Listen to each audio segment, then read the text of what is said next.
Hello students, today I will teach you civics का lesson 3 why do we need a parliament. हमें parliament की क्यों ज़रूरत होती है, क्यों आवश्यकता होती है। तो पार्लियामेंट क्या होती है, एक डेमोक्रेसी की स्पिरिट जो होती है उसको क्या करता है, हम लोगों को समझाता है।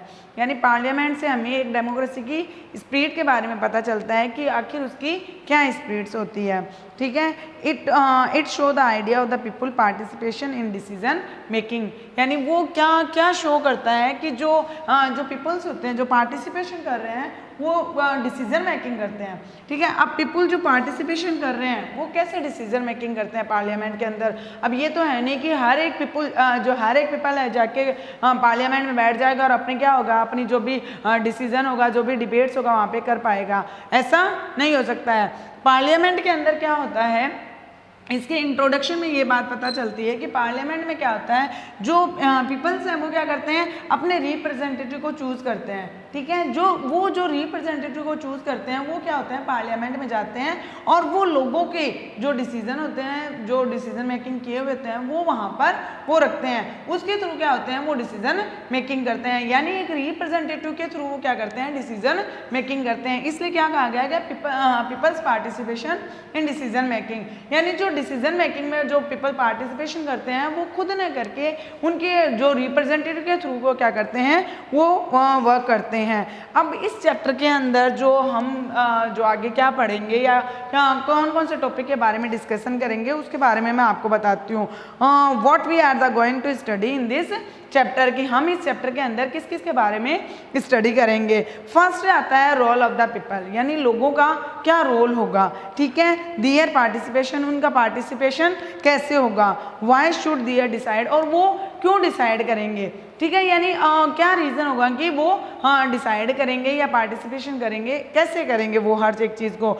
नेक्स्ट जो टॉपिक होगा वो होगा रिप्रेजेंटेटिव ऑफ द पीपल्स, यानी पीपल्स के जो रिप्रेजेंटेटिव होंगे उनके बारे में बताया जाएगा। और जो इस चैप्टर का जो लास्ट टॉपिक होगा वो होगा पार्लियामेंट। पार्लियामेंट के अंदर उसके फंक्शन बताए जाएंगे, उनके जो मेंबर्स होंगे, उसके जो हाउस होंगे, उसके बारे में डिटेल्स दी जाएगी। तो 1 बाय 1 को हम एक्सप्लेन करेंगे। तो today I will teach you first topic, why should people decide. ठीक है, अब अभी हमने आपको फर्स्ट क्या बताया, why do we need a parliament. हमें पार्लियामेंट की नीड क्यों होती है, क्यों, क्योंकि वहाँ पे पीपल्स का जो पार्टिसिपेशन किया जाता है किसके थ्रू किया जाता है, रिप्रेजेंटेटिव के थ्रू किया जाता है। ठीक है, तो उससे वो क्या करते हैं, अपने आप को जो एक डेमोक्रेसी जो बताई गई है, डेमोक्रेसी क्या होता है, रूल ऑफ द पीपल। ठीक है, यानी वहाँ पे लोगों का जो होता है, जो रूल होता है उसके बारे में बताया जाता है, rule of the people, by the people, for the people. ठीक है, उसके थ्रू जो वर्क किया जाता है वो क्या किसके थ्रू होता है, पार्लियामेंट में रिप्रेजेंटेटिव के थ्रू होता है। क्योंकि मेंबर ऑफ द पार्लियामेंट क्या करती है, डिसीजन लेते हैं। यानी हर एक नहीं होता कि इंडिविजुअल जाके वहाँ पे डिसीजन ले सकते हैं, वहाँ पे रिप्रेजेंटेटिव के थ्रू क्या लिया जाता है, डिसीजन लिया जाता है। तो मेंबर्स ऑफ द पार्लियामेंट के थ्रू क्या लिया जाता है, वहाँ पे डिसीजन लिया जाता है। अब नेक्स्ट जो आपका टॉपिक आता है वो क्या आता है, why should people decide.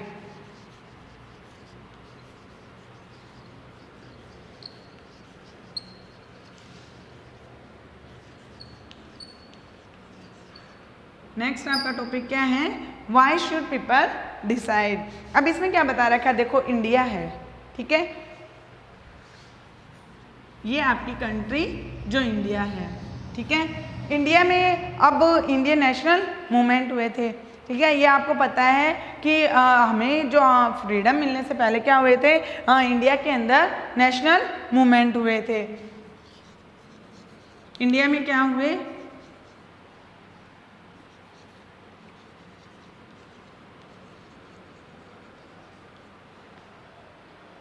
India में नेशनल मूवमेंट हुए थे। अब उन नेशनल मूवमेंट के थ्रू हमने क्या की, कुछ लर्निंग की। ठीक है, कैसी लर्निंग की थी, learning from the past experience and inspirations with the ideas such as the. अब कौन कौन से आइडियाज़ की हमने लर्निंग की, किससे हमने इंस्पिरेशन ली थी। जैसे फर्स्ट था such as the equality, freedom and participation of the decision making. अब देखो पहले क्या था, जो ब्रिटिशर्स थे उन्होंने क्या था, हम लोगों के साथ जो इनइक्वल जो बिहेवियर किया था, हमारे साथ इक्वल बिहेवियर नहीं किया था, तो इससे हमने किसकी हमारे मन में एक इंस्पिरेशन आई थी इक्वलिटी की, कि हमारे साथ इक्वल बिहेवियर होना चाहिए। फिर लोगों के अंदर क्या था, यानी इंडिपेंडेंस से पहले लोग क्या थे, एक दायरे में क्लोज होकर रहते थे। उन्होंने क्या सोचा, हमें फ्रीडम मिलनी चाहिए, हमें हर एक चीज़ की फ्रीडम होनी चाहिए, रिलीजियस की फ्रीडम होनी चाहिए, सोसाइटी में जो रहने की फ्रीडम होनी चाहिए। तो उनके मन में एक फ्रीडम की फीलिंग आ गई, और लास्ट उनमें क्या आई, एक डेमोक्रेसी की फीलिंग, यानी जो डिसीजन मेकिंग की फीलिंग आई कि हमें हर एक डिसीजन खुद बनाने होंगे, खुद लेने होंगे, जिससे हमारा क्या हो सके, हम प्रोग्रेस हो सके, फ्रीडम हो सके, इक्वलिटी आ सके। तो ये सारी चीज़ें क्या थी, उन्होंने पास्ट के एक्सपीरियंस से, इंस्पिरेशंस के थ्रू उन्होंने ली थी। यानी पास्ट में उनके साथ में हर एक जगह गलत बिहेवियर किया जाता था, उनके अकॉर्डिंग उन्होंने क्या की, ये सारी जो फीलिंग थी अपने अंदर बनाई थी। तो कौन कौन सी आई थी उनके अंदर, एक तो इक्वलिटी की, किस चीज़ के बारे में लर्निंग की उन्होंने, इक्वलिटी की, ठीक है, फ्रीडम की, and decision making, peoples participation of decision making.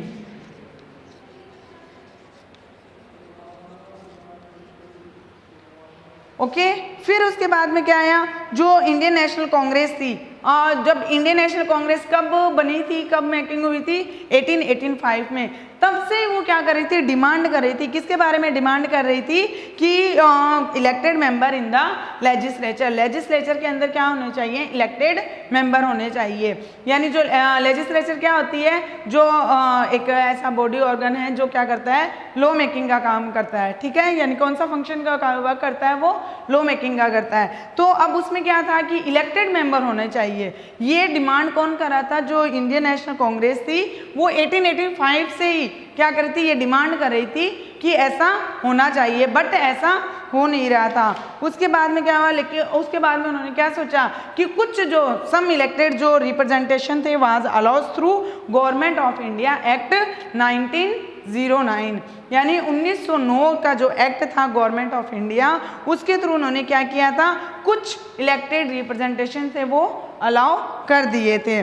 But not all adult were giving voting rights, लेकिन उस समय हर एक अडल्ट को वोटिंग राइट्स नहीं दिया गया था, यानी कुछ को दिया गया था पर हर एक को नहीं दिया गया था। बट आफ्टर इंडिपेंडेंस, यानी उस समय तक, यानी जब इंडियन नेशनल कांग्रेस थी जो 1885 से क्या कर रही थी, ये डिमांड कर रही थी, किस चीज़ की डिमांड कर रही थी कि इलेक्टेड मेंबर होने चाहिए, किसके अंदर, लेजिस्लेचर के अंदर। उस समय उन्होंने क्या किया, सम इलेक्टेड जो रिप्रेजेंटेशन थे वो अलाउ कर दिए थे, बट जो सारे एडल्ट जो सिटीजन थे उनको वोटिंग का राइट नहीं दिया गया था। लेकिन आफ्टर इंडिपेंडेंस, यानी इंडिपेंडेंस के बाद में क्या हो गया था, there was a doubt left on the issue of the giving voting right, यानी जो वोटिंग राइट का जो इश्यू था वो पूरी तरह क्या हो गया था, सॉल्व हो चुका था। अब independent India should show the aspirations of the freedom struggle. अब यानी जो इंडिया के जो सिटीजन थे उनके अंदर एस्पिरेशन आ गई थी कि हमें फ्रीडम का स्ट्रगल होनी चाहिए, यानी उस स्ट्रगल के थ्रू उन्होंने क्या कर लिया था, यूनिवर्सल फ्रेंचाइज का राइट हासिल कर लिया था। उसके बाद में उनको हर एक जो 18 ईयर्स अबव जो एज का जो सिटीजन था उनको क्या था, वोटिंग देने का राइट मिल चुका था।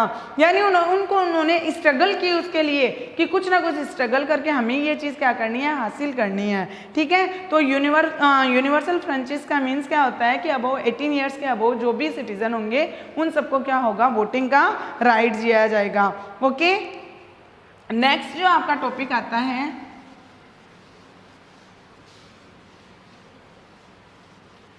Representation of the people. Next आपका टॉपिक क्या आता है, पीपल एंड देयर रिप्रेजेंटेटिव। अब इसके अंदर क्या होता है, इसमें क्या था, सुप्रीम जो डेमोक्रेसी होती है वो किसकी मानी गई है, पीपल्स की मानी गई है। Peoples are the supreme in democracy.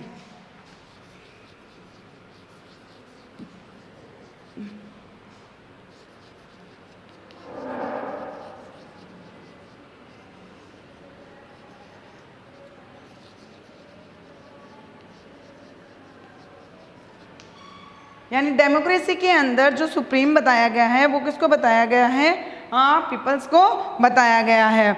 ठीक है, अब इसका मीन्स क्या हुआ, अगर डेमोक्रेसी के अंदर सुप्रीम को किसको बताया गया है, पीपल्स को बताया गया है। अगर डेमोक्रेसी में सुप्रीम अगर पीपल होगा तो डेफिनेटली गवर्नमेंट भी किसकी होगी, पीपल्स की होगी। लेकिन हर एक इंडिविजुअल है वो क्या नहीं हो सकता कि वो गवर्नमेंट नहीं बन सकता है। उस गवर्नमेंट को लिए उनको क्या करना होगा, एक रिप्रेजेंटेटिव को इलेक्ट करना होगा। In democracy the government as well as other public institution need to have the trust of the citizen. यानी कोई भी गवर्नमेंट का इंस्टीट्यूशन होगा, कोई भी गवर्नमेंट अगर आएगी तो वो किस बेस पे आएगी, उसको सिटीजन का ट्रस्ट होना चाहिए। यानी अगर सिटीजन उस पर ट्रस्ट करेगी तभी वो क्या बन सकती है, गवर्नमेंट बन सकती है। गवर्नमेंट का कोई इंस्टीट्यूशन होता है वो वर्क कर सकता है। अगर सिटीजन का ट्रस्ट हट जाता है तो क्या हो जाएगा, वो वहाँ पे उसको रिमूव होना पड़ेगा, वो वहाँ से उसको हटना पड़ेगा। इसलिए क्या बोला गया है कि जो गवर्नमेंट होती है वो किसकी होती है, पीपल्स की होती है। यानी हर एक पीपल्स गवर्नमेंट नहीं बन सकता है, लेकिन जिसको वो रिप्रेजेंटेटिव इलेक्ट करती है, अगर उसका ट्रस्ट सिटीजन का ट्रस्ट उससे हट जाता है तो वो क्या हो जाएगा, वहाँ से रिमूव होना पड़ता है उसको। But how does the individual give approval to the government. अब गवर्नमेंट को कैसे अप्रूवल कर सकता है, जो सिटीजन है वो गवर्नमेंट को कैसे अप्रूवल कर सकता है, किसके थ्रू अप्रूवल करेगा, वो इलेक्शन के थ्रू। यानी उसके पास किसकी पावर है, किसका राइट दिया गया है, उसको इलेक्शन का राइट दिया गया है, उसके थ्रू वो क्या करेगा, गवर्नमेंट को अप्रूवल करेगा। यानी सबसे उसके पास किसका राइट है, किसका है, इलेक्शन।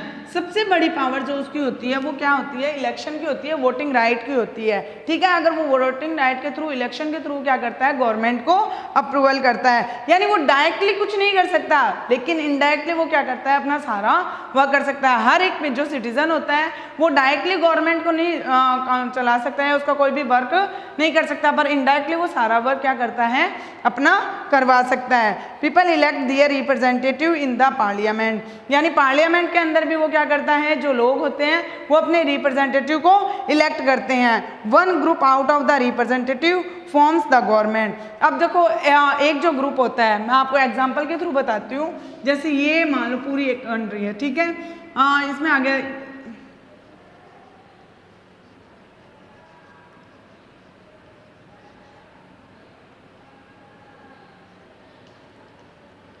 ये जो स्टार मैंने बनाए हैं वो एक पार्टी के मेंबर हो गए, और जो मैंने ये डॉट्स बनाए हैं वो एक पार्टी के मेंबर हो गए। अब इट मीन्स क्या हुआ कि ये जो पीपल्स हैं उन्होंने अपने अपने रिप्रेजेंटेटिव चूज कर दिए। ठीक है, लेकिन रिप्रेजेंटेटिव चूज करने के बाद में क्या होगा, वन ऑफ ग्रुप, यानी जो मेजोरिटी पार्टी का जो ग्रुप होगा,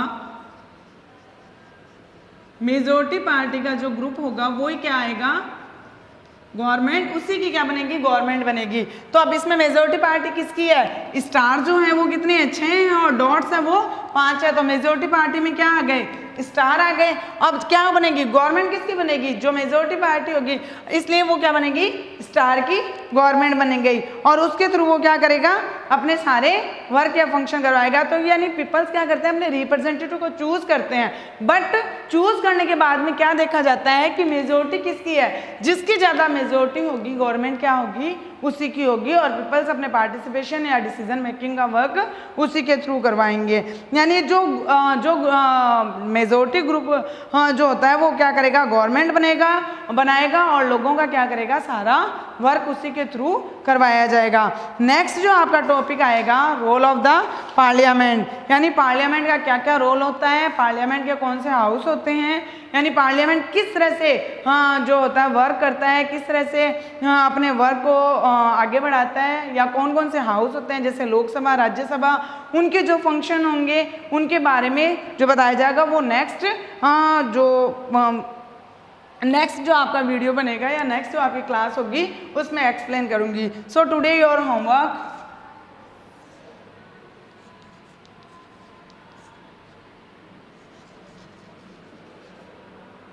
read lesson 3rd and find question answer. Okay, thank you.